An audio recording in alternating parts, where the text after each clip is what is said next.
What's up, everybody? Welcome back to another episode of BS for Build. Today is a milestone day. We're gonna get the car sitting on some wheels. No more being on blocks, no more jacks. We're gonna pull everything out of there. The car is gonna sit on its own for the first time ever.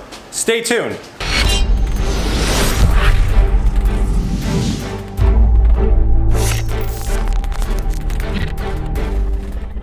That was some big claims in the last clip. I really hope we get it done today.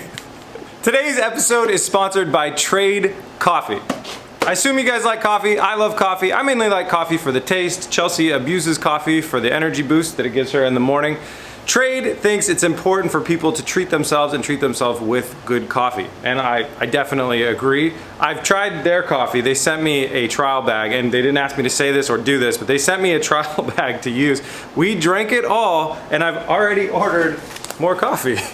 So it's safe to say I really do like their coffee. They make it super easy and accessible to make really good quality coffee at home. Whether it's, we use a French press, but you can use like a standard coffee maker, or even if you want to make some cold brew, starting with the right quality ingredients, you're gonna get a really good coffee.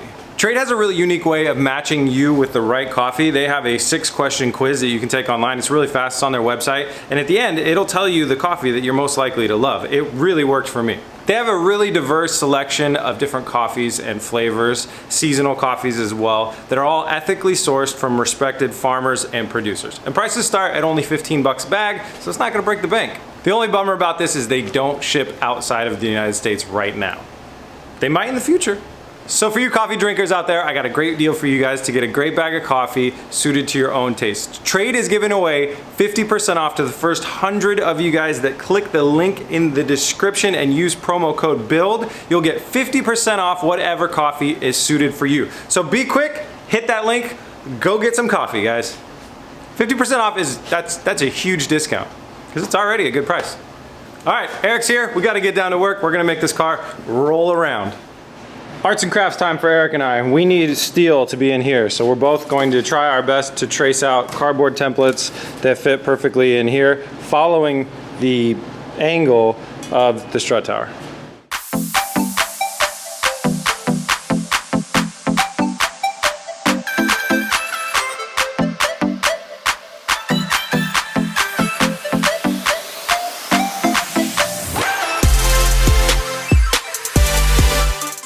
Templates are made. They sit right here on top of the strut tower jig, so we know the angle, and now we're gonna cut them out of 1/8" steel.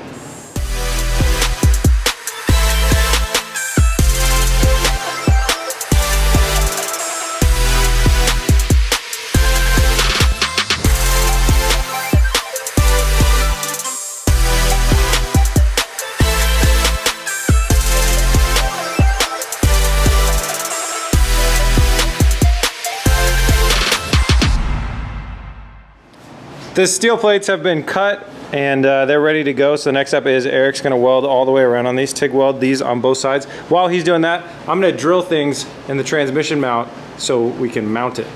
Yeah.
The plates, the strut tower plates are welded in.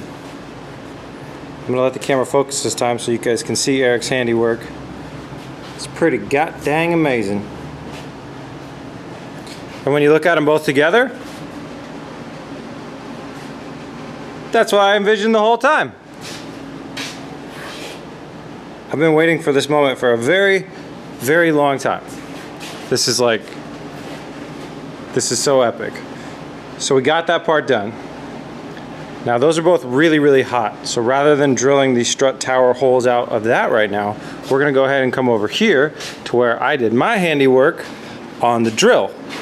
And luckily, Eric's a lot better at welding than I am at drilling. But in the end, we've got holes in our brackets, we got bracketry, we got holes in our transmission mount. So now we have to lift our transmission up about a ½ inch, and then we'll put the bracket in there, bolt it on, we'll drop the transmission down, and it will sit on its own.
The transmission is mounted. That transmission is hanging out there on its own. It's super happy. It called its ex-girlfriend. The transmission is mounted. It's hanging out there on its own on its brand new bushings, feeling good. Look at that. We built a transmission cross-member mount thingamajig. That's good. Now the next thing that we got to do, Eric is going to weld up some of these things that we've been neglecting. So the crossbar, the dash bar crossbar thing right here needs to be welded up, and the strut tower over here needs to be welded up. So he's going to bust that out right now.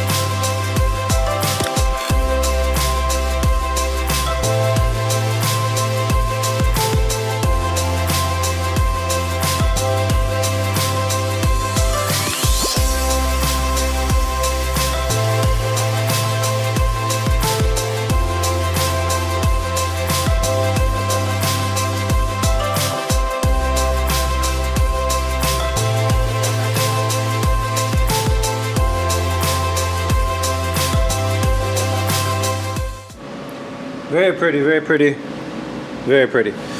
The main bar, dash bar welded in, the strut tower main bar welded in. So in the future, once we set some wheels on here and we sink this thing down on the airbags and we figure out where the limit is, we're gonna put a support bar from here going down to the frame so these things don't flex in. We're also gonna build a bar that comes from here across here to help with mounting the radiator. So I just wanted to say that, get that out of the way, because when we do set this thing down, these things are gonna flex, they're gonna flex inward a little bit. Nothing serious, but that's not how it's gonna be in the long run. We're obviously gonna support down to the frame rails more in the long run.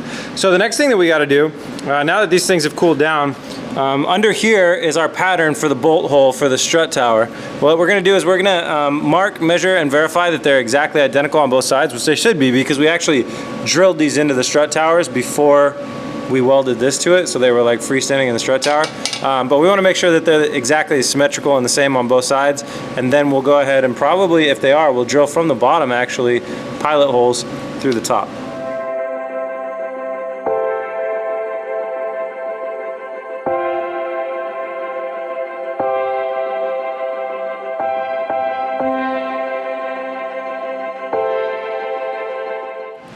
Eric's over here playing with satanic symbolism. No, but actually what we did was we triangulated some different things to find center. So we're going to drill a big hole there to let the top of the strut tower come through, smaller holes here that the strut tower bolts into, and then we matched identical angles on our triangles. So this angle here and that angle over there, when they like meet up, they meet up directly at the dead center of the engine. So it's gonna look awesome. We're gonna go ahead and drill everything out, and then we're ready for the next step.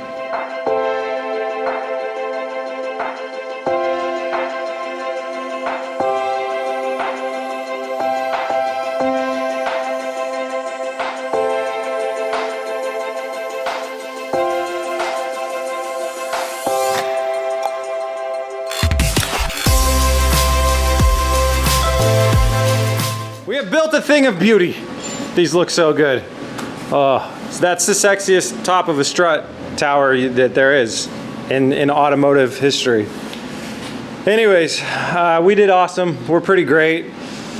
No, I'm kidding. Anyways, so what we got to do is the BMW stock struts that we're throwing on here today. Remember, that's why the ride height's going to be high. We don't have the equipment to run the air strut. It'll just air out, and then we'll have no strut, essentially. It's got a little nub on it. We're going to kill the nub on both of these, so they'll fit into here.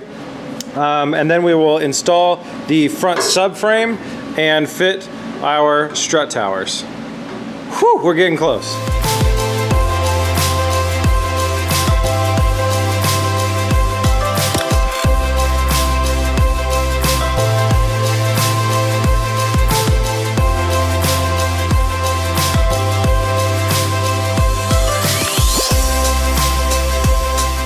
Our strut towers have been officially proven to work.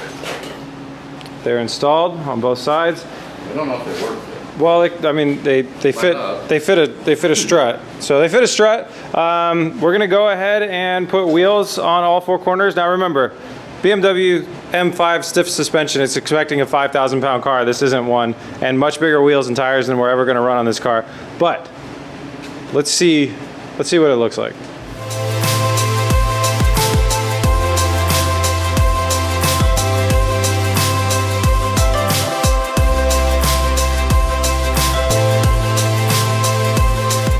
It is officially on its own wheels. It's monster truck and it's super high. Obviously, like we said, stock M5 suspension.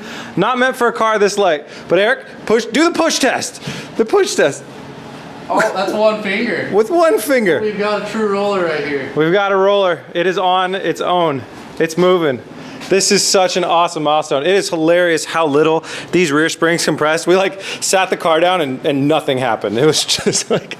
So this is why, guys, that we decided to run airbag suspension on this car, so we'd have, excuse me, so we'd have all the levels of adjustability, so we could bring this body hopefully all the way down to the ground, if not really close. And it's looking like it's gonna fit. So we got a little bit of positive camber, you know, the bad kind on the front here, but as you bring the front down more, which we will with those airbags, that brings that camber in, and that'll dial that in pretty much perfectly. So that was a big worrying point for me, because if that was wrong up there, we really didn't have a lot of levels of adjustability. But we're looking great in the back. We're looking great in the front. It looks insane like this. It's a 240Z monster truck. But man, I cannot wait to bring this thing down. Like, that's gonna be so awesome.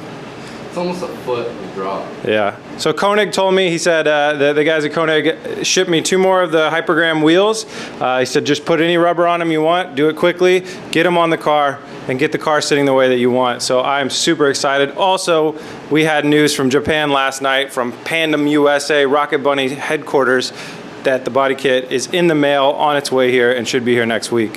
So that is really awesome. We should be able to, before the end of this month, test fit the right wheels, the airbag suspension, and the body kit all together, which will be an even more epic moment. But this is so cool. We got a roller. It's so funny too. You can get on here, and it like doesn't go anywhere. It's super stiff. It's really, really stiff. We knew that. M5 suspension, dude. 4,000 pounds. I wish we had a scale. Like, how cool would it be if we could weigh this car? We will when it's done. Of course we will when it's done. I want to weigh it like now. I bet it's sub 2,000 pounds. No. Maybe I don't know how much. 21? 21? I don't know. The motor doesn't weigh that much. It's all aluminum. That shell in the frame doesn't weigh much. Definitely not. So, all right, guys. Well, pretty monumental day for me. My first scratch-built car is on its own feet. It's like seeing a child walk for its first time, but I get to drive it. So there's gonna be no episode tomorrow and no episode Monday. I do apologize for the 4-day weekend, but I'm heading out to Madison, Illinois to go to an IndyCar race. And if you wanna see more about that, it'll be on my Instagram. And if you don't wanna see that, I apologize. They made me do it. And I'll see you guys back on Tuesday with another video about this car. See you then? See you then. Peace!